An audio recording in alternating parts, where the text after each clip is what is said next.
So starting with a PowerPoint, we've all seen a lot of PowerPoints, and that can get kind of boring, but we got some demos in here and stuff that you guys can try at home that's not even hardware dependent as part of this. So first about myself, I'm Robert Meade. I usually go by Robbie. My amateur radio call sign is KB3WFQ, and I'm the president of the Penn State Amateur Radio Club. I think Rick will have some stuff later today to say about PSARC in particular. We're a pretty old club here on campus. We've been around since, I believe, 1911. So quite a long time. And we do stuff in ham radio and radio in general. And tonight we've brought to you this presentation on software-defined radio. So in presentation here, first I wanted to give a bit of a picture of just what the landscape of radio in industry looks like now. And in particular, if you go anywhere in industry, you're pretty much going to find, if you're doing commercial stuff, that it's based on software. Meaning you have hardware that is doing all these functions that used to be done in analog circuits, filters, modulating, demodulating kind of stuff. The amplification will still be hardware amplifiers, but you'll see faster, interesting designs of amplifiers that are digitally switched, like the higher classes above class C of amps. So you'll find a lot of these things, and they're usually high performance type hardware kind of deal. We could build RF ASICs, and those usually go by the name RF mimics, and those would be your analog chips. But you can do it in digital on an FPGA. You can rapidly reconfigure it to do something different. So this ends up being very useful when you have an application that you might need to change remotely or even just change quickly. So something that comes to mind is if you have something in space on a satellite, it's very expensive to go all the way up there and change their hardware, if you can even do that. If you can make the thing programmable, you can change stuff whenever you want. So on this slide, I just have some pictures here. These are some commercial kinds of software-defined radios. These, I believe, are FPGA-based. So National Instruments tends to make some good FPGA hardware, and they provide interfaces to that through their LabVIEW software, which abstracts away the hardware from you and the C code and whatnot. And then a competing company in this regard would be Edis. Edis makes SDRs that are at the same commercial quality level as National Instruments, but they provide a different interface to it, namely through the Xilinx FPGA tools or some NVIDIA tool sets, C++ or Python bindings, depending upon what you want to use. Edis can run on the software that we're going to be talking about later tonight called GNU Radio, which is pretty much the hobbyist standard and the not LabVIEW industry standard for doing software that's going to do something custom on a software-defined radio. As far as open source, the hardware kind of landscape that's around here, we stepped down a level from very high bandwidth FPGA-based stuff to stuff that is quite possibly based on chips that are easier to get a hold of and don't have that full kind of, well, I can reconfigure this to do literally anything, or at least cheaper versions of these chips. The Lime SDR and the Adalm Pluto here, I'm blanking on the Lime SDR, but the Adalm Pluto is based on an FPGA, and this has been hacked to have its capabilities significantly expanded. But this kind of stuff, you can pick this up for $500 or less, and everything on this page can transmit and receive. Most commercial SDRs that you'll buy, the Edis or the National Instruments, can transmit and receive. And these can do that too at kind of a median level pricing. So those, again, are the Lime SDR, the Adalm Pluto, and the HackRF1. The HackRF made big news because this was promoted a bunch at DEF CON. Michael Osman, as a security researcher, had developed this along with another thing called the Yardstick One, which is like a USB stick version of this. And he had, there's a series of 11 videos, which I'll link at the end of this if you want to go check those out. He's done an 11 video series on GNU Radio. It's a bit dated at this point, and the things that we're going to be doing today sort of branch from some of the things he did there, but that's pretty helpful. So this is a cool device. You can get Chinese knockoffs of this for about $100. Now, I wouldn't say that buying a knockoff is a great thing, but they way overcharge for the original one. This is not worth the $300 price tag that it still has on it. And I guess I'm still sharing my video here. I have one of these in a custom metal case, and I added a EMI shield to this board. So you open it up and there's a spot where you can solder on a metal box. With upgrades, this thing was way too much money for what it is. And you can get a similar version is the portable pack. So this one you can run off a USB battery pack with, I think it's a micro USB port, has some audio on it, and it has a little display, and it can support demodulating things like FM radio, AM, single sideband, whatnot. So you take a step down from this. You want to talk about the true entry level stuff that came out of that innovation to go from the commercial stuff to something that was at least kind of affordable. And then we get to the RTL SDR, which is the kit that you guys have and the topic of tonight. So the RTL SDR is, RTL I believe stands for Realtek Limited, which is the company that made a USB dongle. It's designed for receiving broadcast television in the VHF or UHF television bands. So this little stick had some hardware on it that was able to receive like a full TV signal bandwidth, which is on the order of about 10 megahertz, 8 to 10 megahertz, somewhere in there. If it was in the TV band, people figured out that you could hack this and you could convince the tuner to do other things in software, but you would have to sacrifice some bandwidth. Now that was hardly a price to pay, and quickly saw innovation with that. This was meant to listen to VHF, which is more of a line of sight kind of thing. It's associated with the TV antennas you might see on people's roofs, the big beam looking antenna with all the elements. It's called a Yagi or a log periodic or some variant on that kind of style end. And you get a up converter like this, the Newlock Hammond up, which just converts the frequencies that come into it from HF lower frequencies to higher frequencies, which allowed this device to listen to them. So they've made versions of this kind of thing where this is all in one. And this version 3 dongle that you guys have, there is a sort of hack that you can do to get performance at lower frequencies than the FM broadcast band, being HF as opposed to VHF. You can do direct sampling on, I forget if it's the I or the Q channel, but if you Google around with that and you want to play with it, this V3 dongle is the result of several iterations on let's hack the TV receiver tech to do what we want it to do. So I probably bored you a little bit with what hardware is available, just to give you a general idea of what's out there. What can you do with an SDR? Well, pretty much anything. And one of the neatest things about software-defined radio is it's incredibly easy to hook it up to the internet, because what the device does is it takes radio frequencies and it converts them to digital samples of the voltage that's induced at the antenna port. And those digital samples are, we'll talk more about this later, they're usually called IQ samples when they're taken in quadrature, which means they're complex numbers, complex floating point numbers. It's really easy to connect something that sends those somewhere to the internet and then pass those samples off to wherever you want. So I'm just showcasing two of these technologies here. If you have a web browser and you're not in an environment where your ports are restricted, you can Google web SDR and you will find a website, websdr.org, that has a whole list of these downlinks where you can use other people's software-defined radios that are connected to the internet and certain antennas for certain frequencies all over the world. The particular example that I have pulled up here is a downlink in Germany. And this is I think they're based in Germany. This is a downlink from the only geosynchronous amateur radio satellite transponder that exists in the world right now on a satellite. It's a rideshare mission. Qatar Oscar. Oscar is an acronym for Orbital Satellite Carrying Amateur Radio. And this is a satellite that amateur radio operators can transmit up into, and then it repeats back down what they send in, and you can hear them on this downlink, anybody that's getting into it.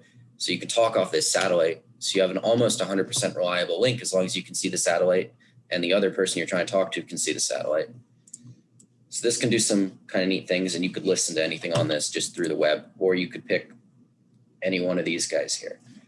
So that's just one interface option for doing that. Another option is the SPI server network. So popular tool on Windows as opposed to Linux, which we'll get to in a little bit, for using SDR receivers is SDR Sharp. SDR Sharp has this built-in option to access the SPI server network. If you're wondering why this is called SPY server, that's because the guys that created SDR Sharp were the guys that developed a different SDR called AirSpy. So they're just keeping with their naming convention. And then I'm running a server at home, and I can connect to that. And then this is connected to an antenna that's on some HF frequencies for ham radio. So different frequencies than the satellite because they propagate differently. And we can see all kinds of traffic that is coming through here. So I didn't really explain what the downlink was in the other demo of the web SDR. So go over a little bit about that now just to get a feel for what you're doing usually when you're receiving stuff. So most of these SDR receiver programs, they come with a spectrogram, a waterfall, and then some audio controls and some basic different communications mode demodulator, like plugin kind of stuff. So you probably heard of AM and FM radio. It's pretty common. You listen to FM radio in your car, and you listen to AM radio also in your car, or if you had a receiver set, it propagates better at night. The AM radio happens at, I have the MF attenuator on, so we're not going to do that here, are we? We'll get some shortwave. So each different type of signal has a different look to it on this waterfall here. What this waterfall and the spectrogram are telling you is, here's the frequencies along the x-axis here. So right now we're looking at the shortwave broadcast band. So as opposed to 1 megahertz, or you'd say like 1,000 kilohertz, like your AM broadcast band is typically, this is at 6 megahertz, so different frequencies. And for AM signals, they have a very distinct look to them where they have a tall center line. That center line is the carrier, which is actually a legacy product because this center line could deliver the power to a passive crystal radio receiver to power your earphones so you could hear it without having to have any battery on the radio. You would have to have a good antenna to do that, but that's why they leave that there. And it allows you to use a simpler demodulating circuit called non-envelope demodulator. That's something you'll learn more about in 360 if you take that class.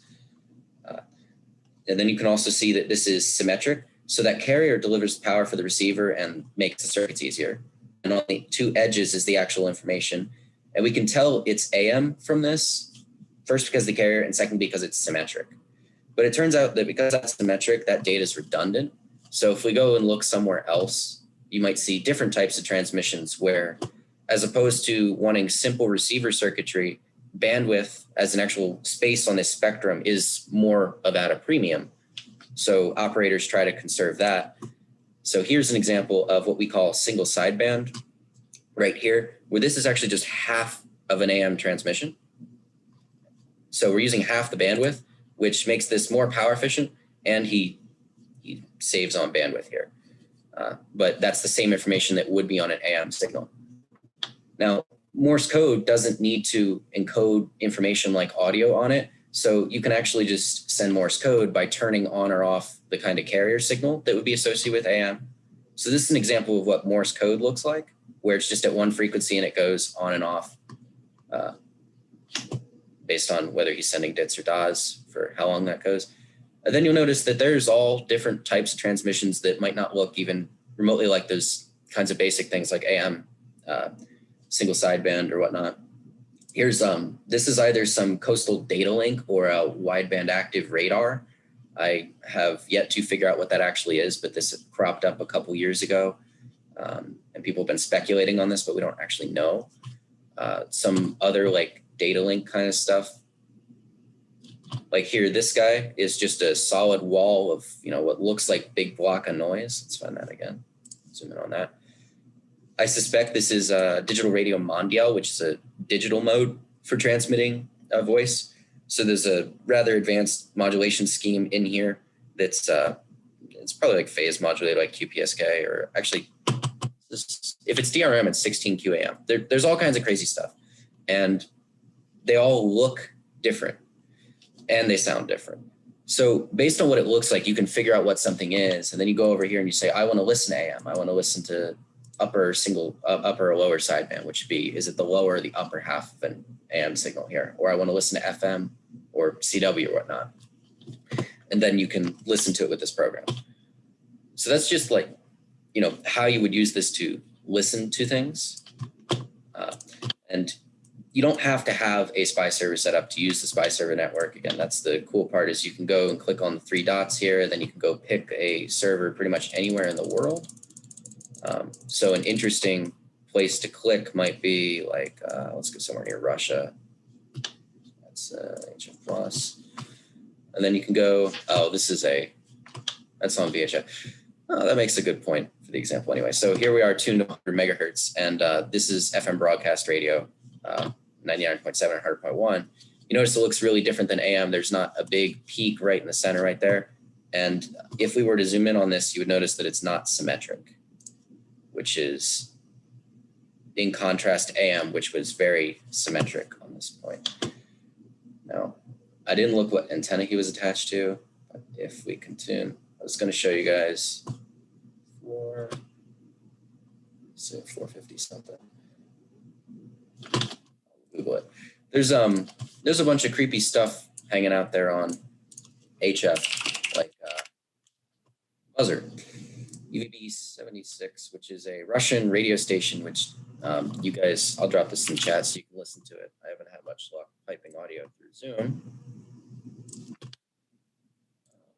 It's Alt H, because I always lose it.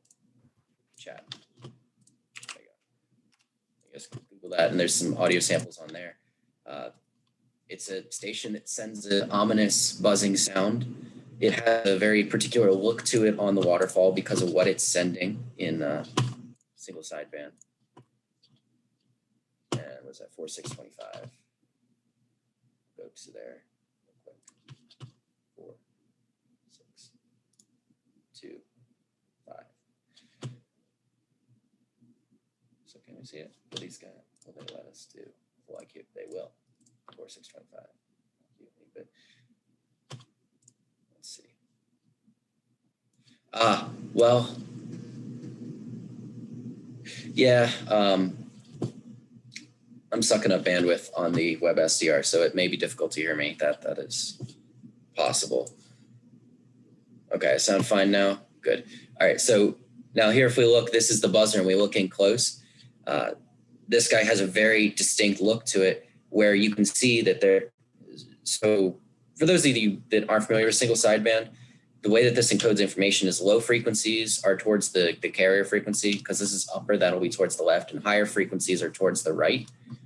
So this is a buzz generated by some real world sound that has a bunch of harmonics in it, where the low frequency gets transmitted, and then you can see all these different harmonics towards the higher frequencies that are also being transmitted. So it just goes buzz, pause, over and over again. And sometimes they send voice on this.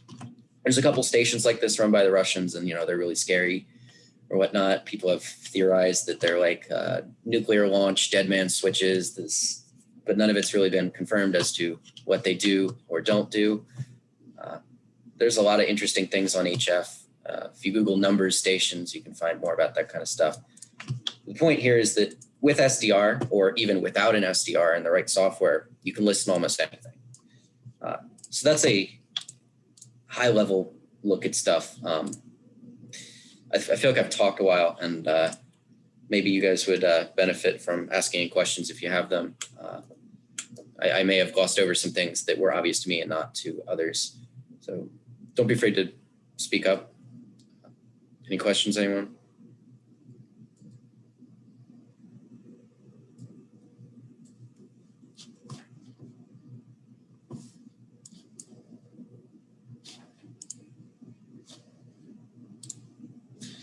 All right, so nothing for the good of the order, or I have you guys muted and I couldn't hear anyone. I'm just gonna make sure. No questions. All right. No questions, Brian? Yeah, none. All right. Okay, so let's see. Before you guys ask, because I know someone's gonna ask, we gotta take a note about legal stuff related to RF spectrum and transmitting, receiving, yada, yada, yada. First off, This is being recorded, which is a pain in my butt because now I have to say, this is not legal advice. You shouldn't listen to anything I say. I don't know what I'm talking about. Go call a lawyer that works for a RF company. I don't know, Rohde and Schwarz, somebody that does a test lab. Call Antenna Test Labs. They probably know something. Their lawyers know something. Pay them. Don't listen to me. Now that said, I'm going to talk about legality of stuff anyway. Listening to anything in the United States, pretty much 100% legal, except the cellular band. As far as I've been able to tell, the only place where there's a presumption of privacy with unencrypted traffic is the cell band, which is like 900 megahertz, unencrypted GSM. That's being phased out. So if you're not listening to cell signals, you're pretty much cool. Does that mean that it's ethical to listen to whatever you want, wherever you want? I would say if it's a public communication, definitely. If somebody's broadcasting on the shortwave and you could receive with a shortwave radio, that's all cool. If the military's sending something in the clear and you want to listen to it, whatever. If there's something on a satellite and it's in the clear, ask yourself, is this private traffic that, I should be listening to or not? And decide for yourself, like there's a couple different satellite constellations you can listen to. Let's talk about the geosynchronous one that provides services to boats. If you get the right antennas and the right SDR, you can go listen to that stuff. And they might have voice calls, which are about people's medical stuff, and it's not encrypted because that system wasn't built that way. I probably wouldn't listen to that. Could you legally listen to it in the United States? Yes. But here's one other technicality here. You can't disclose that kind of stuff. So there's a lot of stuff flying around on RF unencrypted that shouldn't be. The Mount Nittany Medical Center, if you go down the road, they use an unencrypted pager system, which will talk about patient information, who's doing what and where. And with software-defined radio, you can listen to that. You can decode that. And that information was not intended for the public, so it is illegal for you to disclose that to other people. You could listen to it. I probably wouldn't, but you could. As far as transmitting, and this is something that we're not going to get into in tonight's workshop after the talk aspect of this, where we get to build our own receiver. Transmitting is definitely more regulated than listening in the United States. So these software-defined radio receivers that you've all bought, they only receive. The stuff on the previous slide here, I think I'd shown the HackerF, Lime SDR, and the Adon Pluto. These guys can all transmit. But if you notice, when you buy one of these, particularly the HackerF, it doesn't have an FCC ID. It doesn't have any kind of licensing for it to be able to transmit. So can use it to transmit. Well, if you have an amateur radio license, you have some standards that you have to adhere to, which are defined in Title 47, Part 97. The FCC has some guidelines for you. And you need to follow those if you're going to operate on the ham radio bands. But a lot of what we want to do with developing hardware or hacking stuff, just interfacing with existing hardware, doesn't take place on ham bands. So we would ask, is some of that legal? Well, if you go to Part 15, which is the incredibly convoluted law under Title 47, Part 15 of the ECFR, you'll be able to learn all about that and confuse yourself to no end. But basically, if you're transmitting incredibly low power, nobody's going to come after you. If you are formally under the Part 15 emission standards, which are not defined as power out of this antenna port, they're defined in terms of the radiated power coming off of this antenna, which is really hard to measure. And you're probably not going to be able to measure it in most applications. Basically, I would say if you're cloning a device that's already operating under Part 15, meaning that the company had it out and got it tested to operate as low power on certain frequency bands, like 315 megahertz, like your car remotes. If you're going to pretend to be a car remote and you're not going to do it maliciously, you're going to actually adhere to power standards, you're probably cool. That said, there are some things that that I would, never support teaching anybody outside of a work context where I have a government contract to do it. Those things would be like jamming. We're not going to do that. In the United States, jamming is very bad. Transmitting to make noise, to make people not able to communicate, not able to do command and control or see, depending upon what kind of RF technology you're interfering with. That is, in all cases in the United States, illegal, unless you're the government, in which case you can do whatever you want. You need an anti-drone weapon to knock out the control link to a DJI Phantom flying too close to the stadium. Yeah, they can do it. Can you as a private citizen ever do it? No. So we will not be discussing in any context how to do jammers other than, well, you could do this, but that would be illegal. So no demos there. I hope I'm not boring you to death with some general information about that, but the key takeaways are, if you transmit low power, you're good. Try to follow part 15, look it up formally. If you get a ham license, you can do a lot more. You have additional guidelines, but you can get more power to the point that you can actually do things like talk to people miles away or transmit into a satellite and get repeated. And then if you want to listen, you're probably good. Don't listen to private stuff. It's not cool, even if it is legal. That's about the gist of that. And of course, there is a lot more to my 5-minute quick summary. This chart, not readable at this scale, is even just a high overview of all the different places on the RF spectrum. And there's a million parts under, there's something like 100 parts under Title 47, which is the United States Federal Code for communications. So a lot of stuff going on there. Unless anybody has any more, or has any questions about, well, we can do legal questions that is not legal advice, or questions about SDR in general, anything I said that didn't give enough detail on. Rick has some stuff specifically about amateur radio for you guys tonight, and why you might be interested in doing amateur radio versus just SDR hobbyist stuff. So any questions?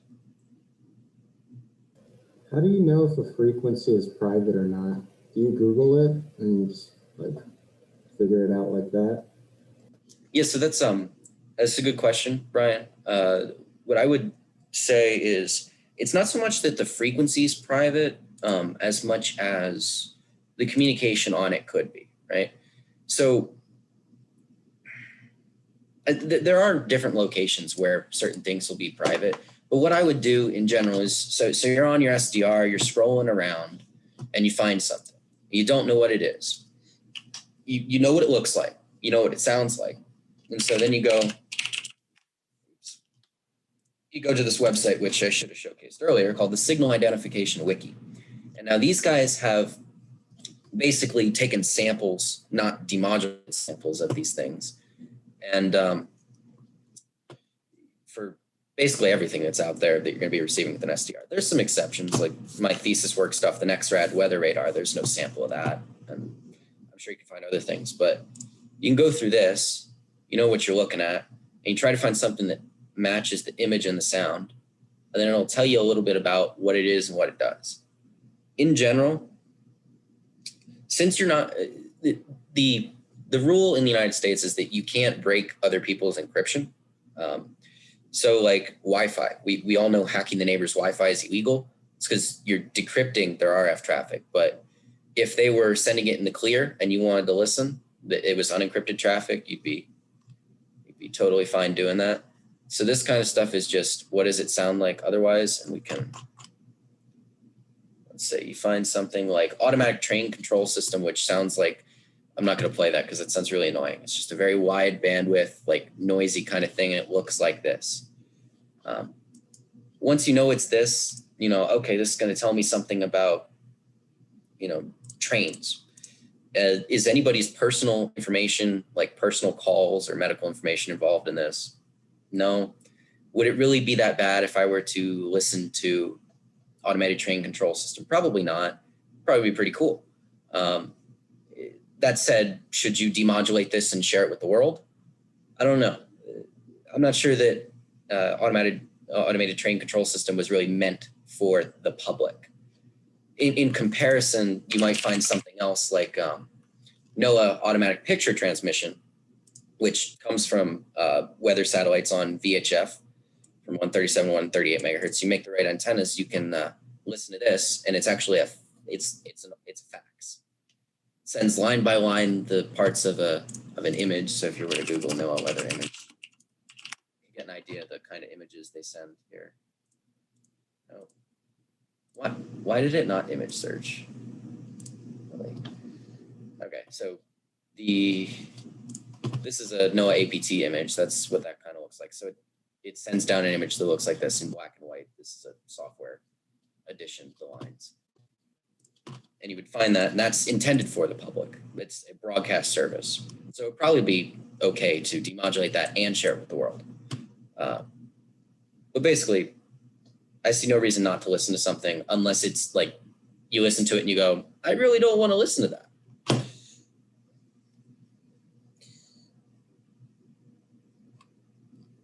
Did I answer your question, Brian? I felt like I jumped around a bit. Yeah, it did. Okay. Thanks. Anybody else? If not, we'll let Rick give a short blurb about amateur radio.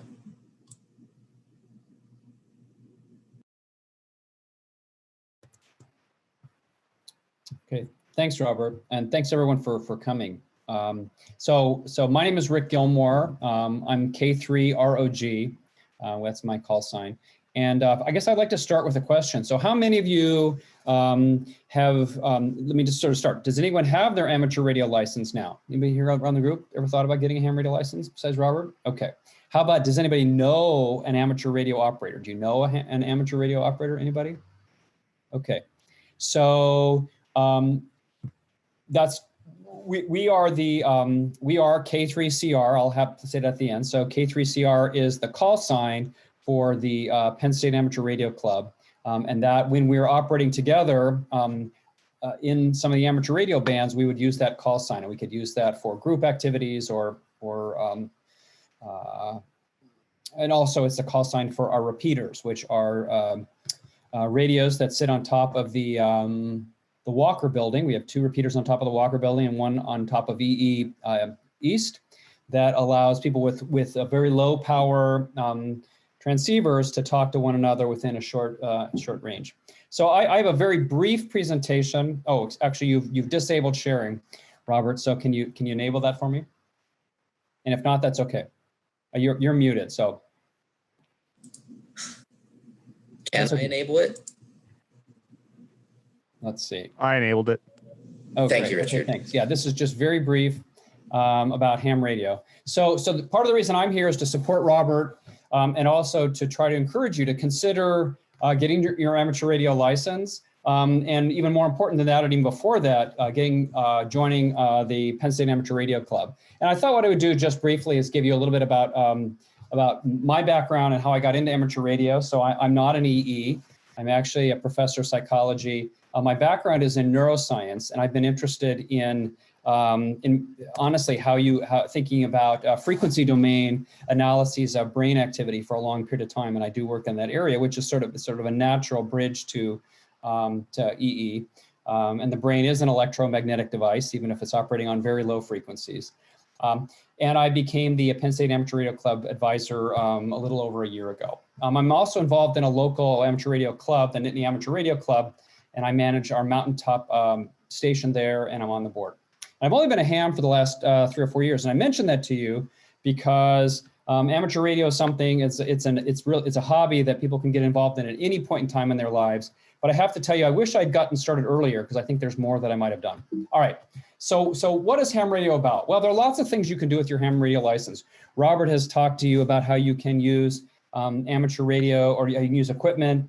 And in the amateur radio bands, you can actually transmit. That's the main thing that you get with a license, right? Is the license to be able to transmit in very specific bands that are dedicated to radio experimentation. So listening is great fun. I started out life as a shortwave radio listener myself. And you can have a great time with just listening.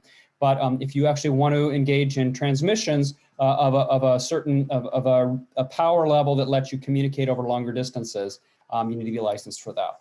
And there are hams that use that talent and that ability for lots of different purposes. So there are folks who like to climb mountains and transmit from there. This is an example of something called SOTA, Summits on the Air, and people make contacts from there. Some of us like to do parks on the air. So a couple of friends and I, a couple weeks ago, went to Hiner View State Park early in a Saturday morning, and we operated from Hiner View. I don't know if you've ever been to Hiner View. It really is gorgeous. So it's a great way to combine, if you like being outdoors and enjoying the countryside with a public activity. This was just an example of where we were able to make contacts with from our spot in central Pennsylvania. And you can see we were able to make contacts pretty much all over the eastern and middle part of the country in just a couple of hours of operating. So that's kind of a fun activity. I also operate an APRS station, that's short for Amateur Packet Reporting System. Essentially, there are people who have radios. I have one in their car on an HT that they can use to talk or can beacon where their position is using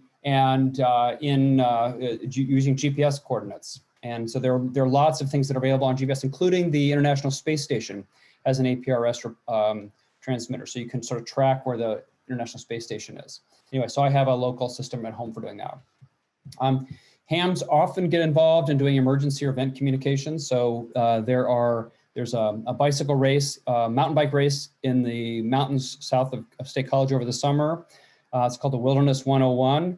And there is no cell communication for many parts of that race. And so radio, amateur radio is the way to communicate. And we do the same sort of communication for other kinds of special events. So if you like being involved in public service, that's a way to be involved. I do a little bit of contesting, which is essentially a way to make as many contacts as possible in a short period of time. This is a map from my logbook of some of the countries in the world that I've made contact with over the radio. And in my case, since I'm learning Morse code, this has been almost exclusively via voice or digital modes.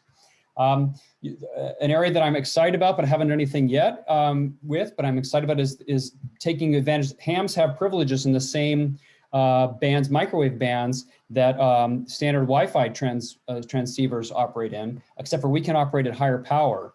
And so using commercially available Wi-Fi equipment, we can repurpose it and make make networks that are for private purposes, not for public purposes, and cover large distances. So that's something I'm actually really excited about getting more involved in. We can also do remote operations. Robert was showing a little bit about that. So you don't actually have to have a radio at home. You can operate one over the internet. So this is an operation called remote ham radio. But I just want to show you. So for example, this is my rig. I'm remoting into it. It's connected to a Raspberry Pi. And if we had a little more time, we could see what's happening on the 20-meter band. Although this time of day, it's probably dying. We probably should switch to a different band. So my pitch to you is if you're at all interested in radio, both as for professional purposes and for fun, it's a super fun hobby. You need to get a license. There are 3 levels. Technician is the entry point. With really not a whole lot of studying, folks with EE background should be able to get an amateur radio license. I would say you could probably study for a weekend and take the test. Our club offers tests. They're also online. The next level is a general, and then the highest level is amateur extra, and that gives you full privileges. How do you study for the exam? Well, I really recommend the hamstudy.org. It's a free online website. There's also a web app. It runs you through the questions. It's very easy to do and to self-train. That's how I made it through at least 2 of the levels. And so I just want to say that we are K3CR, Kilo 3 College Radio. We'd love to have you join our group and help us experiment with radio, have fun with radio, and learn while we're doing it. So if you have any questions about the club, you can obviously ask Robert or kick me an email. K3CR forwards to my Penn State email. And we'd love to have more amateur radio activities going on. There are lots of college clubs around the country.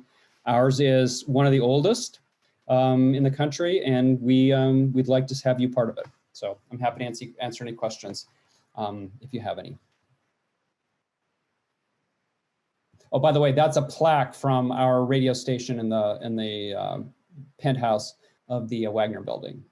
So believe it or not, the senior class in 1912 gave Penn State a wireless telegraph station, so that'd be a wireless radio station as part of the senior class gift. So that's how radio, really, in this case, using Morse code, was the only way to communicate back then over longer distances. So this is well before there was a long distance telephone network. So today we have so many different ways of communicating via radio. It's kind of crazy. So any questions about amateur radio or the club? It really is a great hobby for learning about technical skills and also doing them in a group, in a social context. And I should also say that for college students, there are also some scholarships available. So for amateur radio operators that go to HAMS. So you can get a license and you can compete for a little bit of money, maybe to defray costs of school. All right, that's all I wanted to say. But anyway, I'm so glad that Robert organized this. Glad to see some faces here. We'd love to have you part of the club. Thank you so much, Rick. Yeah, so there is a lot you can do in amateur radio. Rick touched the tip of the iceberg there. I will say, Richard and I, Richard is the club treasurer and secretary, and I am the president right now. We're both seniors, and we've got, several thousand, almost tens of thousands of dollars worth of equipment that you can play with. And we're both graduating. So there is opportunities for leadership and opportunities to play with fun technology. And if you are at all interested in joining the club, please do reach out to me, shoot me an email or Discord message. I'm RJM27 Trekkie on the IEEE Discord. And we can either try to orchestrate a particular technical experiment that you want to do, say you want to bounce signals off the moon, or you want to try microwave knife edge propagation over the hill of Mount Nittany at a really high data rate. That would be interesting. You got any ideas? I'm open to hearing them. And there is some opportunities to get some leadership on your resume there through the Amateur Radio Club. So hit me up. Now, I hope that we haven't talked to a wall for 46 minutes. So we're going to move into the part of this where we get to build stuff with software-defined radios. So that VM was sent out to everybody, that VDI image. And I hope everybody was able to get that installed without issues. If anybody had issues, now would be the time to speak up. So we're going to go ahead and we're going to get this running. So if you haven't run it already, you want to launch VirtualBox and then click on the VM and hit the green start button and it'll boot up. And if you weren't able to guess the password, I think it was in the presentation, but I'm not sure if it was. It's the same as the username. It's just Ubuntu. All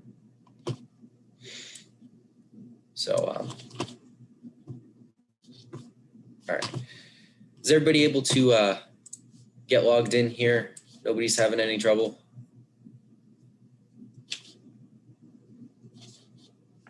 So I'm like really bad with booting and this kind of stuff. Is there any way you could like launch it from scratch and kind of walk me through what I need to do? Have you installed it at all? Yeah, I installed I installed everything. I had VirtualBox launched. I'm just not sure where to go from. You have VirtualBox launched. You have a VM that says Ubuntu 20.04 right here like I do? Okay. Yeah.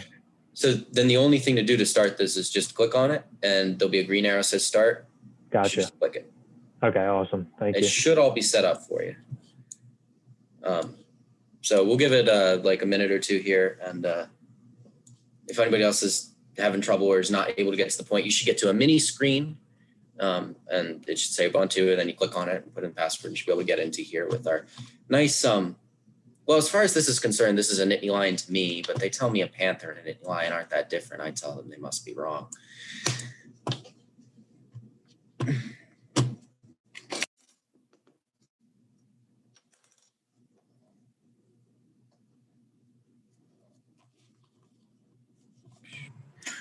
Is there a password we need to enter?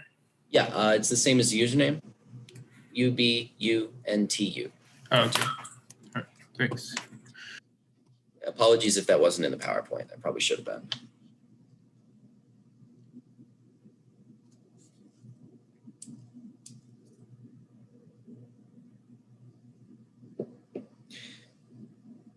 All right.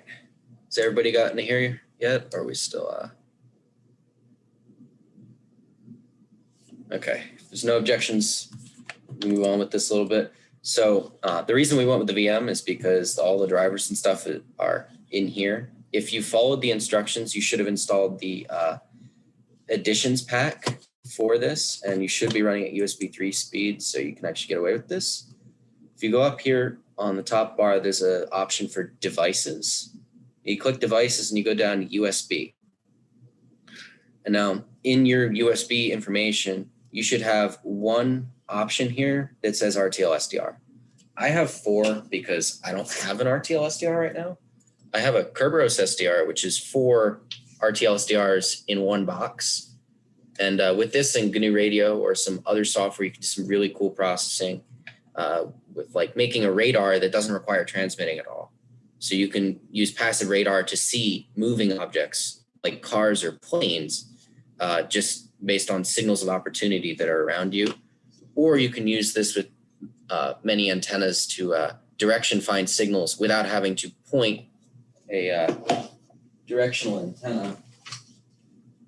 Like here's this is a log periodic antenna right here. This is directional along this way where I'm pointing. And if you guys are looking at my video, not my screen share right now. So normally to find stuff, you'd have to like point around with something like this, or you'd have to take a handheld radio and you'd listen, and then you could use your body to actually null out the signal. So you'd hold this next to your body and you'd spin around, and when your back is to the signal, it'll be weakest. So you can direction find that way. Then when you get real close to do the same thing, but you take the antenna off. That's actually one of the activities that we do with the freshman seminar on amateur radio, which I'm not sure if Dr. Breakall is still running that class this semester. But if you guys are interested in doing that, that's called fox hunting or transmitter hunting or T hunting. No, it's not Trouble in Terrorist Town, but you get to hunt transmitters with radio equipment, which I think is a fun activity. So you can do direction finding with 4 antennas. You don't have to rotate anything. All right, so that should have given you guys an opportunity to get to this point. And so we want to hand off the RTL SDR device. You're going to click on it, and then you should get a blue check mark next to the RTL SDR device. And if all of that has worked, if you go in here and you hit Control-Alt-T, or you can click on Activities and go into Search and type Terminal, and launch the application that way. You should have a Linux terminal right here, and we're going to type 5 characters, LS USB, list USB. So it's going to tell us all the devices that are on. And you should see one device that says it's from Realtek Semiconductor Corporation. And that's your RTL SDR, your RTL 2838 DVB T receiver. Is everybody at a point where they can see the device in their VM?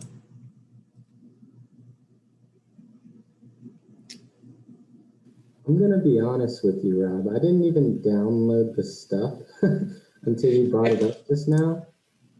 But I got yeah, it's a 5 gigabyte file, so I don't know how much luck you're gonna have downloading it. Gigabytes so far, so we're getting there. All right. Keep saying, and I'll catch up. Okay. You'll have some time because the first bit of this was some programs we can use on Linux. So once you have this in here, the usual thing that you do is you test your driver, you RTL underscore test, and then a space, and -D for the device, space, and then 0 because you only have 1 plugged in there. Hard to find. Slash, that shouldn't have been there. If it works, you'll see some numbers pop out here, and then it'll probably complain about losing some sample bytes, and its PLL not being locked, and then it'll just pause. And if nothing else happens here, and you're stuck in the command, that's good. And you can get out of this by hitting Control-C. So if you have the SDR working there, there's a program on the left here, which is like the Linux equivalent of SDR Sharp. It's called GQRX. So if you left click on that, it should load up, and you actually should get an error screen. It should complain to you that your settings aren't valid. I think that's because I left invalid settings in it. So if you get that screen, tell it you want to change the settings. You hit yes on I'd like to change my settings. Or if you get into this point, it's the chip icon there. Think of, SDR hardware. It's kind of like a RAM chip or a PCI card right there. You click on this, and you're going to want to choose RTL SDR device. You're going to want to put in you may or may not have to put in a device string. You might be able to get away without this, but if you want to be super safe, you type in RTL equals 0. You're setting the one device you have in there. Sample rate of 1.8 megasamples per second with a bandwidth of 1.8 megahertz is pretty appropriate. So if you choose those, you should be good to go. And you can hit OK and come over here and you hit the play button. and this will start the software-defined radio receiver here. So here we are using the RTL SDR, or in my case, the Kerberos SDR. This is actually the antenna from the Hack RF. You guys have a dipole instead of this monopole. And we're receiving radio in the FM broadcast band. And if we remember back to when I was talking earlier, we can tell that this is FM broadcast radio, 1, because of the frequencies. These should look familiar from your car radio. And 2, because this is not symmetric and it looks like a kind of hump of noise. So it has the right look. If we were to turn on the sound, which I don't think you guys will be able to hear my sound. I also think I have the VM muted.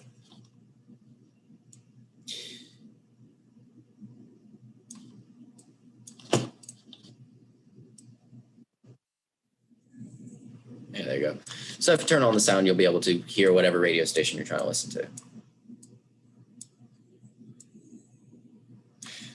which is kind of neat. So using GQRX to tune around with your dipole, you should be able to hear the FM broadcast band if you're not in a basement that's like surrounded on all sides. And then you can likely also hear the other thing we're going to try and take a look at tonight, which is the NOAA weather broadcast. It's a narrowband FM weather alert station. So if you've had like those emergency radios with the hand crank, you know, crank that thing up and then listen to the radio in the storm, like mom's hiding you in the basement and asking, yo, is a tornado going to hit our house? That thing. This is that broadcast. And you can see that it looks, at this scale, if we look out, this looks really quite similar to AM. We see a big spike in the center line, and then we also see some stuff on the side. But there's a zoom option in here. You go to FFT settings, which is this far right panel. And then if you zoom in and you really take a look at this, you should notice that it's not exactly symmetrical. With the low bandwidth ones, it's harder to tell than the higher bandwidth ones, but FM should not be symmetrical, strictly speaking. Another interesting thing with FM, and this is something you'll study in 360, there's actually 2 domains of decoding FM. There's narrowband and wideband FM, and it's not just whether something is narrow or wide bandwidth in the context of the FCC regulations. When we're talking about like these guys, these little handy talkie, walkie-talkie kind of deal, communicator things.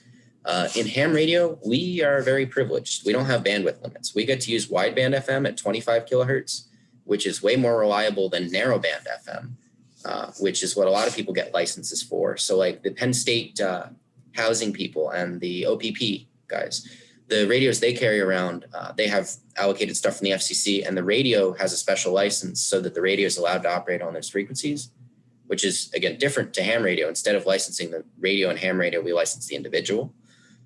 They get narrowband FM at 12.5 kilohertz, and that's what this is, which is less like noise immune, and it doesn't go quite as far for the same amount of power that you put into it.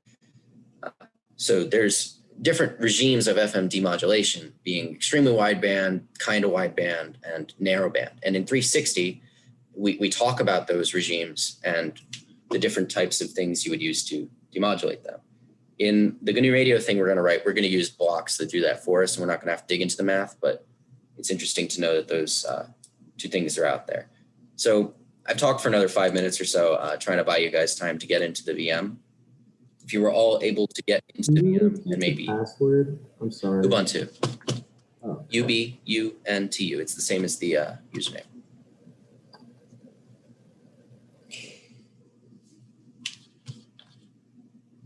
All right.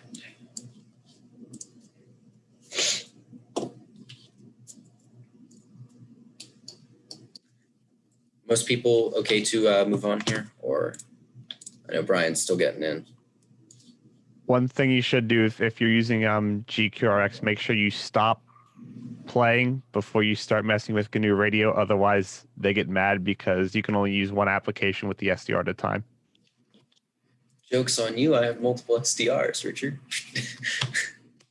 I could do that. I'm not going to. Wait, are we Yeah, Richard's right. Make sure that you do hit the play arrow again and get this to stop. You should see the waterfall not moving, and then this will let you play with GNU Radios. GNU Radio is the other application that I've pinned here. It's actually GNU Radio Companion is the graphical application. GNU Radio is the back end. It's an open source software framework that supports C++ and Python to write custom code for a variety of SDRs, including the HackerF, the Adom Pluto, the RTL SDRs, even the Edis research, like commercial stuff. So you can do a lot with this tool. This is going to be a quick introduction here. I use this. So we're going to be building the QT Broadcast FM radio, which may have opened automatically for you based on what I had open previously. Since we're going to build that from scratch so that you really understand what's going into building that in GNU Radio, we're going to file new, and we're going to pick Qt GUI. If you go and you watch the Michael Osmond tutorials, which I'll be putting in the chat as a link to the YouTube playlist, you'll notice that he uses the WX GUI. That's from WX Python instead of Qt Python. It's just a different GUI framework for Linux with Python bindings. They deprecated the WX interface a while ago, so he'll be using old blocks. You can just replace them with Qt, and for the most part, they should just work. So we'll be making you a new one with Qt GUI, and this is already set up right here for that. For the RTL SDR, there was a project called Osmo.com. Osmo SDR is the project, which they provided two source blocks that you can use with an RTL SDR, the RTL SDR source and the Osmo.com source. Because this is what Michael Osmond used in his original tutorial for this, we're going to use the Osmo.com source right here. So basically, this is drag and drop like LabVIEW. You pick the blocks, and the number one thing we're going to have to pay attention to here is our sample rate. So if you've taken 350, or if you take 350 eventually, you've either heard of or you will hear of the Nyquist sampling theorem. And this is one of the things we should hit again here, where we need to have twice the sample rate of the frequency that we want to receive in order to be able to receive that frequency.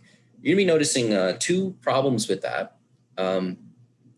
So if we go and look at common sample rates for the RTL SDR, we were just listening to Broadcast FM, and we set the sample rate to 1.8 megahertz, or 1.8 megasamples per second. Okay, so there's two things wrong with this. First is that we're receiving the FM broadcast band, which has a frequency of like 90 megahertz, right? So how can we receive a 90 megahertz signal with a sample rate of 1.8 megasamples per second? That doesn't make any sense. Well, what we do is we use mixers in hardware. So there's parts of the RTL SDR, which are frequency down converters, that you can configure based on the option here for the center frequency for the channel 0 frequency right here. Now these are floating point numbers in Python. They display kind of fancy, so it says 100M in engineering notation, but you have to enter it like a normal scientific or engineering notation number with the E, so it could be parsed by Python correctly here. So in one of the radio stations around here that's relatively strong in my dorm room, and we'll make that the center frequency for this, which is 97.1 times 10 to the 6th. So what this does is it takes the input RF, and in hardware, it's going to take care of this for us by doing multiplication and using something called the mixing property, which you'll learn about in E350, where you get sum and difference frequencies from multiplying by a cosine. This part's being taken care of for us in hardware. So if we want to listen to 97.1 and we multiply by a cosine of 97.1, we'll get a frequency at 0 and another frequency that's at double that. And those will have half the amplitude. Now, we don't really care about the double, so we're not too concerned about that. But the other thing with this is you might notice that these signals, when we were looking at them in FM, they have a bandwidth on the lower side and the upper side. And now you're thinking negative frequencies, what does that mean? Well, negative frequencies are meaningful. This is something we'll discuss more in 350. And if you take the time to watch the Michael Osmond tutorials, he does give a more practical engineering take on this that's pretty useful. But needless to say, negative frequencies are useful. And because we're doing something called, thank you, Richard. Because we're doing quadrature sampling, we're multiplying by a we multiply by a real cosine, or well, not, we actually are doing this in complex numbers, we don't get problems with the negative frequencies in the same way that we do if we were doing real samples. And this solves our second problem.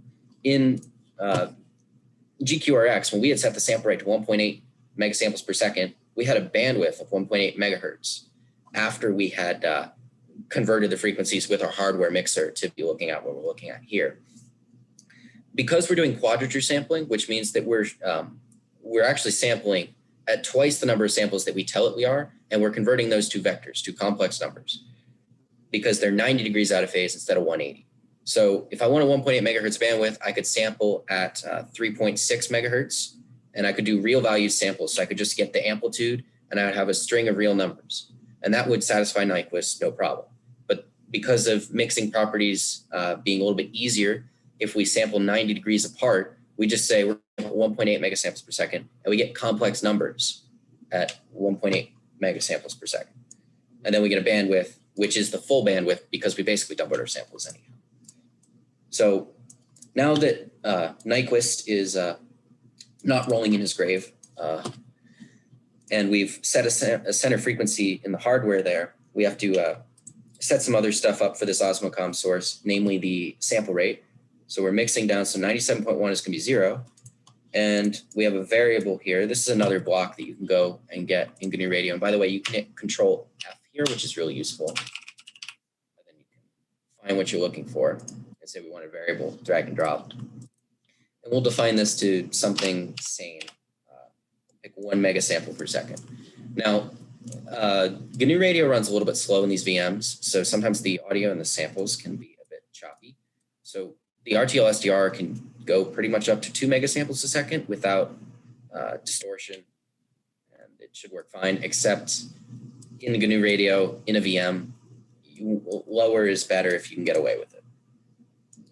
So from here, first thing we'll do is we'll go ahead and we'll see what's coming out of this in the frequency domain in the same way that we were able to see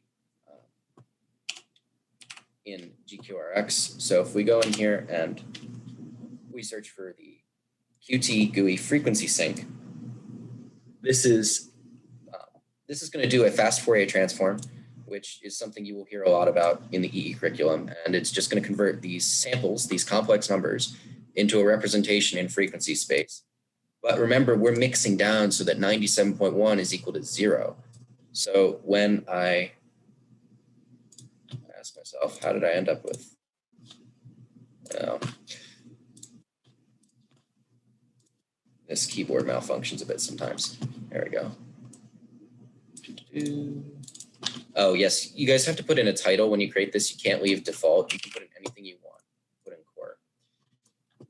All right, so this is good. We have a frequency sync here, and we have a source from the RTL SDR. And if you were to hit the play button, I'll just save this as untitled. No problem. This should then run, and it will open up a GUI, grab a hold of the device. It may complain at you. You may have to fully close GQRX. Depends on the day whether it likes me or not. There we go. You should get a flow graph, which is a frequency domain representation of what's going on here. So if you don't have a middle click, you're going to suffer a bit here. Qt GUI widgets make use of the middle click a lot to be able to change a bunch of stuff in here. But you can play with this pretty much any way you want. You can change the FFT size, and that'll just change how many bins it's using when it's applying the fast Fourier transform. So basically it'll change how many lines it's making for you here. You can do other things like enable averaging, which is sometimes useful because the FM, you know, see how it's like buzzing around left and right and changing amplitude a little bit. If you go and you turn on averaging, then this will become a little more clear, and that noise will become a little more obvious as just noise, and you can see the FM signals kind of larger envelope here. So you have lots of options to play with for how you're viewing this in GNU Radio, and you can set these up so that it launches with these options by default. I think what I had done in mine is I changed what my min and max were here So I set my min to 60 dB and my max to like 0, or I might have left it at 10. And these are just, these figures are not in dBm. They're relative to the analog to digital converter inside the RTL SDR hardware. So it's kind of a relative dB scale, but you can just set it up so that it pretty much only spans the region you're trying to look at. Then with the right bandwidth, FFT size, complex, you can change the window type for stuff. You can use Hamming, Blackman, Harris. These things will mean stuff if you open up a comms textbook and really dig through that. Or if you pay more attention than I did in 351. So you can change a lot with that.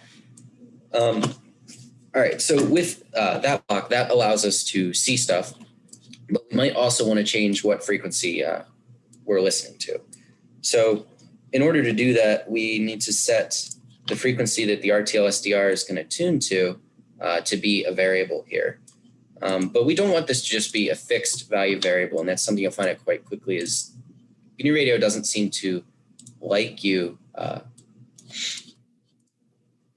does not like you changing these variables like this. You have other options for user interfaces like a slider. It was called a GUI slider in WX, and it's called a range in Qt. So you can drag and drop this slider here, and then we can create a variable for our center frequency. So we'll call this our center frequency. And then this is going to need a default value and a value range. What I had set in my demo was that this is going to be in normal units, as in it's going to be in units of megahertz. So we're going to have it go from 88 to 108. And then the step can just be 0.1. But when we put this variable into the Osmocom source, we're going to need it to be in a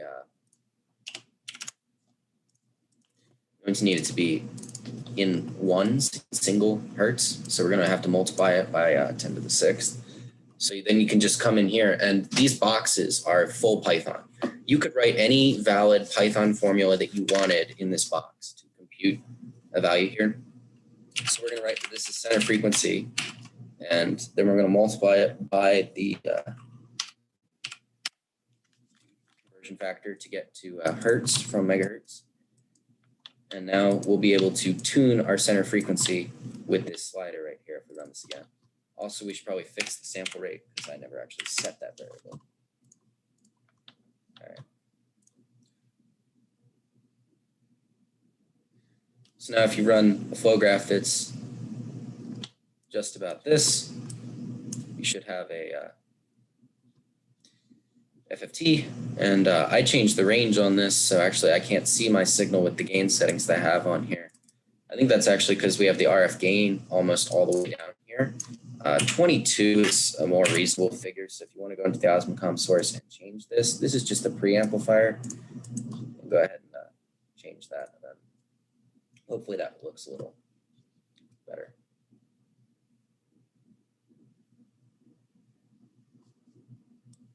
Okay, so our noise floor is still a little bit below what we're trying to look at here. I might turn the RF gain up a little more, or I might do something else, but it looks like our slider works because we can tune around here and see different parts of the spectrum. So we'll go ahead and I'm gonna turn up the RF gain is the way I'm gonna do that. Turn up to 30.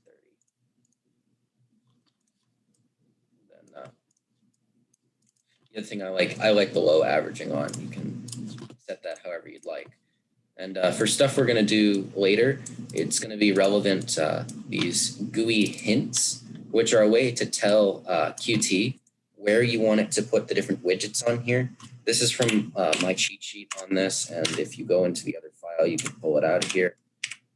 I want to enter 2013 for this frequency sync, and for this slider right here, it's going to be 3011. That just tells it where to put these two widgets. So right now we have a way to tune around. We can see what we're looking at, but can't hear anything. So we got to be able to hear something. And this other portion of this that I'm going to do here, we want to also apply the mixing property in software so that we can see things and also tune around to what we see. So maybe we want to see multiple FM radio stations at the same time, as opposed to just being able to see one and then switch which one we're listening to without changing what we're seeing. Think like you're driving around and you just want to know, is there a signal near 97 megahertz? And then when you see it, you listen to the other one, but you're still looking at 96.5. Is there a signal here? So in order to have that function, we're going to apply the mixing property, but we're doing it with complex numbers. So we won't have to worry about two frequencies coming out of this. Instead, we'll just have one number coming out of this. So the mixing property in the time domain, which is where we're doing our signals, is really quite simple. All we do is we take our signals and we multiply them together. In particular, to mix it up or down, you're going to multiply it by a cosine.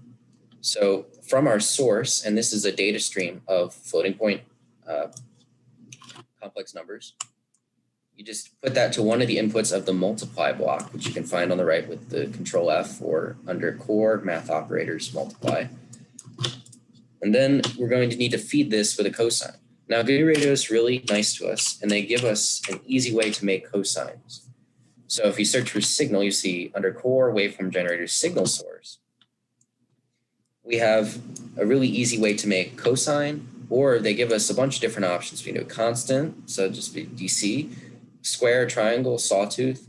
You do whatever we wanted, depending upon the harmonics that we wanted, or depending upon what kind of thing we're trying to do with this. Say you might want a square wave because you're trying to create some kind of digital waveform, or you're trying to have a digital kind of clock in there and then do something with it later in a custom block that implements some algorithm in raw Python. But for here, we're just going to want a real valued cosine, well, not float, real valued, a complex valued cosine waveform right here.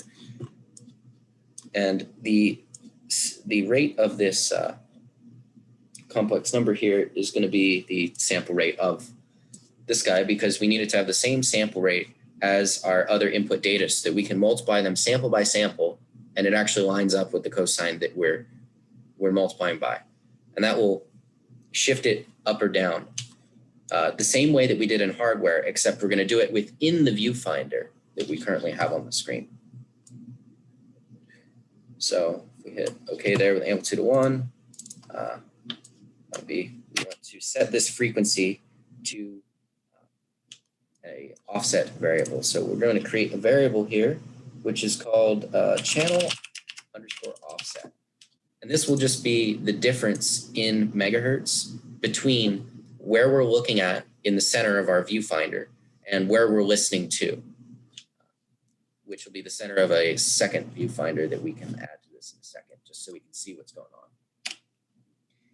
So go ahead and find, where's this? The range again. Qt GUI range. And for the default value, we'll set this to 0. And I'm going to put this one also in normal units. So this is going to be in megahertz, and we're going to need to give it to the signal source in hertz. And our options for this will be from minus 0.5 to 0.5, which is half of our sample rate upward and half of our sample rate downward. So our full viewing window based on the sample rate for the RTL SDR we set here. And then the steps for this FM channels are in 0.1 megahertz, so that's fine. Let's apply there. Oh, we have to name it. Now, before we do this, we want to have some way to view what's coming out of this. So we'll stick another Qt frequency sync in here. And from the cheat sheet, also the GUI hints, this will be 2, oh, pardon me, 1, 2, 1, 1. And this will be 3, 1, 1, 1. So it'll all line up later. Okay, so now if we run this, we should have 2 viewfinder windows and 2 sliders.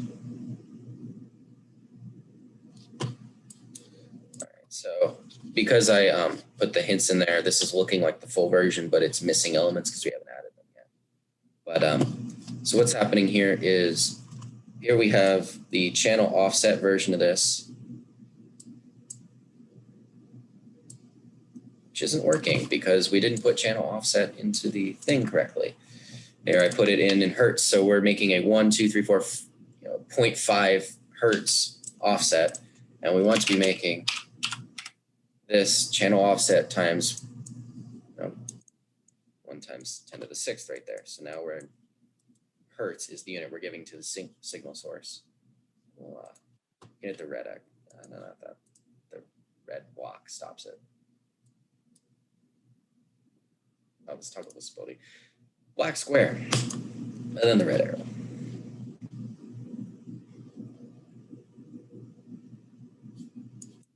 All right, so now if you've gotten to the same point here, we have the ability to make a channel offset. Now this is the channel that we're receiving here. This shows us what's in the center of what we're going to be listening to. And this larger pan adapter viewfinder shows us what we can see out of everything. So here, if I move, everything here, we can then find another signal, like I think 93.7 is a, I don't know if I can hear that in my dorm. And we'll go back up. Well, there's our 97 again. See that there in our center, but we have a channel offset, so we would be listening to 97.1 minus 0.3, which is going to be the 97.4, or it may have gone the other way because this is downshifted. So I took this, shifted it down. So we're actually listening to 97.4. This is listening to 97.4, which is 0.3 above. We've taken this and we've moved it down 0.3. So that'll be relevant when we want to make a viewfinder to calculate what we are receiving here. So that's pretty much the gist of the RF side before we take it and we demodulate it into what we want. There's one more bit, which is a computation saving measure if you're running this at higher bandwidths. So the FM broadcast signals we were looking at, when we looked on the frequency display, we looked on the x-axis and we said, how wide are these? They're about 250 kilohertz wide. That's an overestimate by a little bit. But what we want to, but we're receiving a full megahertz here. So we don't want to do processing on that full megahertz. So we're going to add a low pass filter, which is just this low pass filter block under core filters. And pardon me, that doesn't come from there. That comes from here. And then this guy will get it so we're only listening to what we need to be listening to here. So this guy is defined in terms of its width in both directions.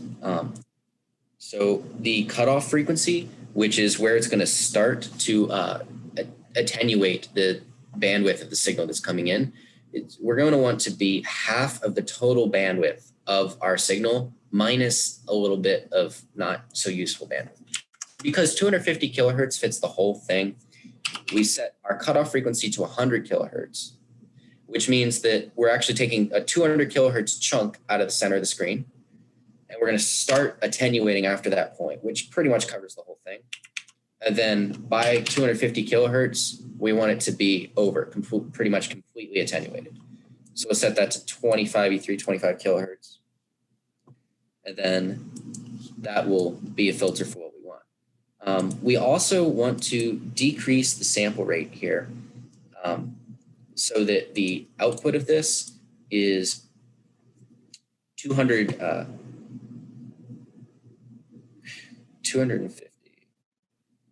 Should be 5. Hold on. 5. I believe that should be 5. It's 4 in the other thing, but sometimes it's forgiving.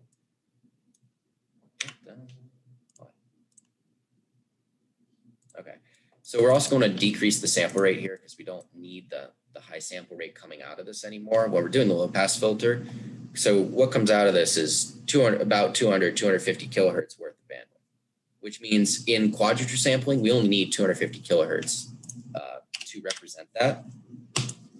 So we'll put a 4 right there. And then the sample rate that comes out of this, one megasamples goes in, following through all this, 250 kilosamples per second comes out. And getting to the end of this with the blocks that we have will basically just be a matching game.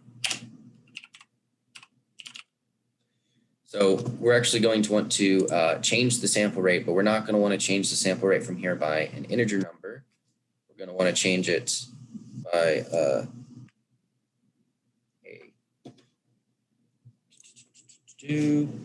got my calculator out. Make sure we do this right. It's 40. Yeah, no, that decimation should be 5 to be 200 kilosamples per second. If we're going to do 12/5, that should be a 5. Either one of these should work. It's a matter of preference how much bandwidth you want to keep here.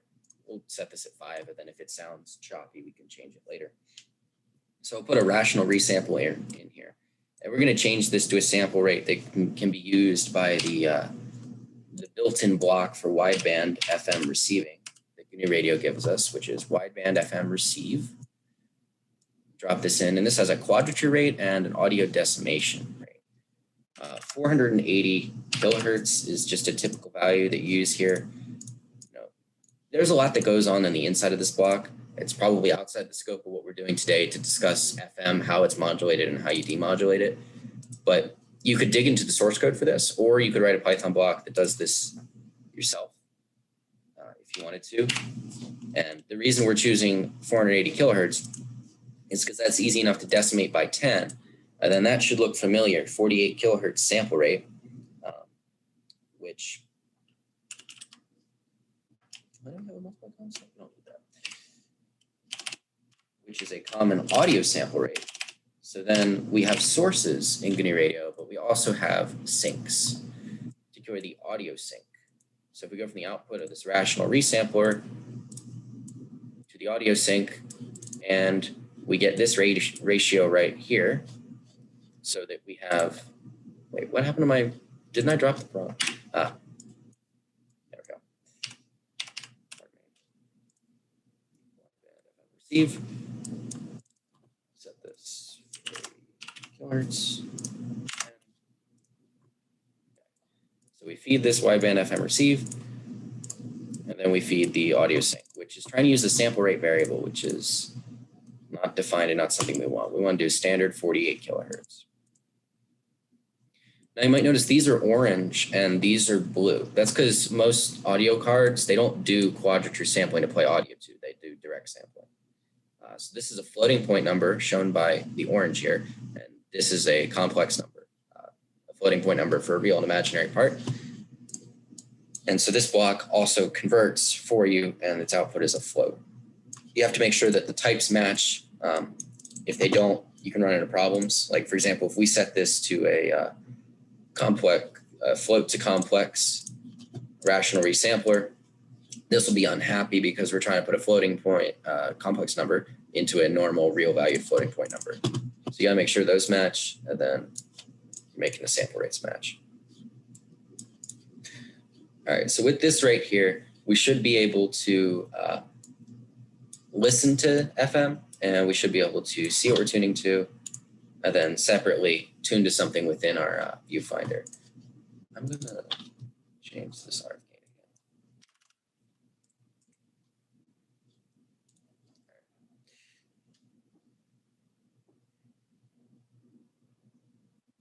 again. Oh, I didn't set the rational resampler values right. That's gonna be very unhappy and give incredibly choppy audio.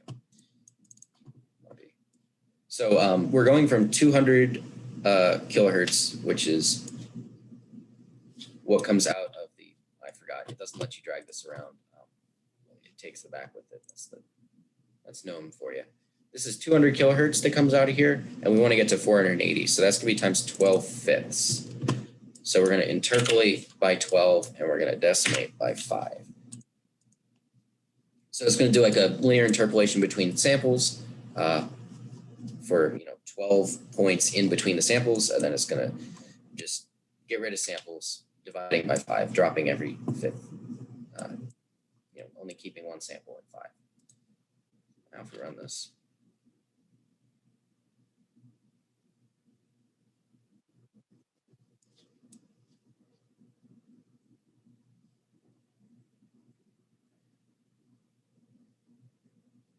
really scratchy audio that's not working.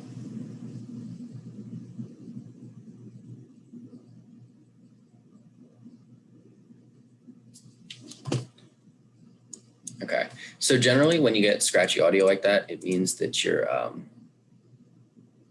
sample rates are off somewhere in your chain. I'm gonna guess.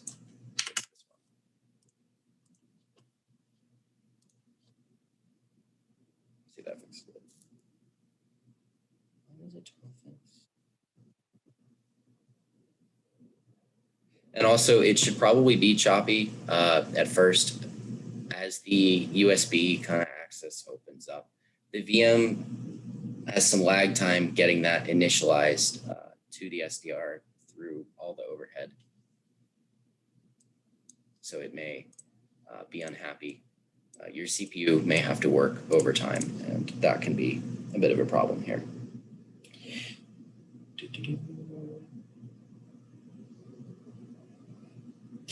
Has everybody followed me to about this point?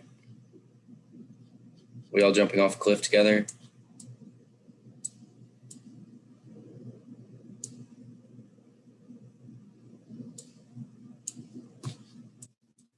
You guys are super quiet today.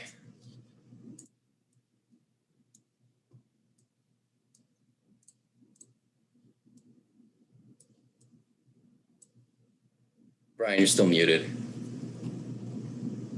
If you're gonna, no. All right. I'm not getting any feedback from you guys. This is making my job a little hard here. Hi, Robert. I had to step away, and I had a technical issue just with the VM connecting to the RTL SDR. But I did finally get that to work. But in doing so, I missed the setup here on the GNU radio. So at some point, I just decided I was going to listen rather than try to follow along. So that's where I am. But I did get the GQRX to work and decoded and heard audio. So that was like step one. So if you didn't follow along initially, what we're building, there is a completed version that I had done out last week of this that you can just open and at least look at that and see how a lot of this is fitting together here. So like this is the completed version of this, which is just a couple GUI tweaks from basically where we are now on the other tab.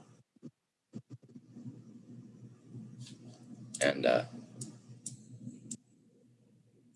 followed all of your code, but I can't get these graphs. I think it has something to do with like the RTL thing, maybe? does it open the window at all? No. Did you close GQRX? Yeah, I did. After I changed the settings, yeah. Oh, I don't have that screen. If you go into a terminal and you type RTL_test --D0, what do you get? How do I bring that up? Control-Alt-T. Okay. I think you can also right-click to open a terminal. Yes, I think GNOME lets you do that. Yeah. Remember when they built a whole desktop engine just for Ubuntu and then discarded it less than 10 versions later? Yeah, me neither.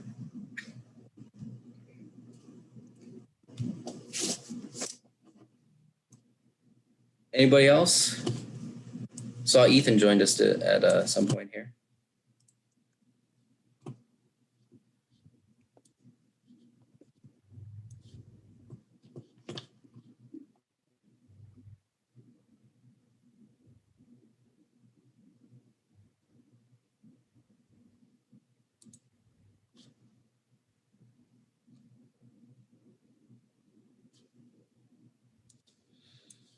All right.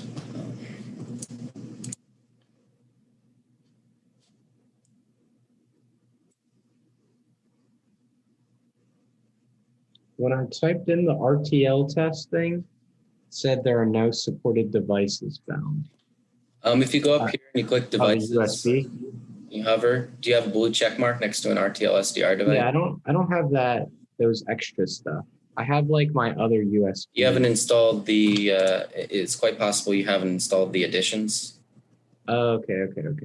Yeah, let me which do that. is in the PowerPoint. It also may not be called RTL SDR. It may be called like Realtek followed by a bunch of Oh, numbers and yeah, letters. I see it now. Yep, that's what it was. Okay. So now if you add that, and try again, give it a couple seconds between clicking add.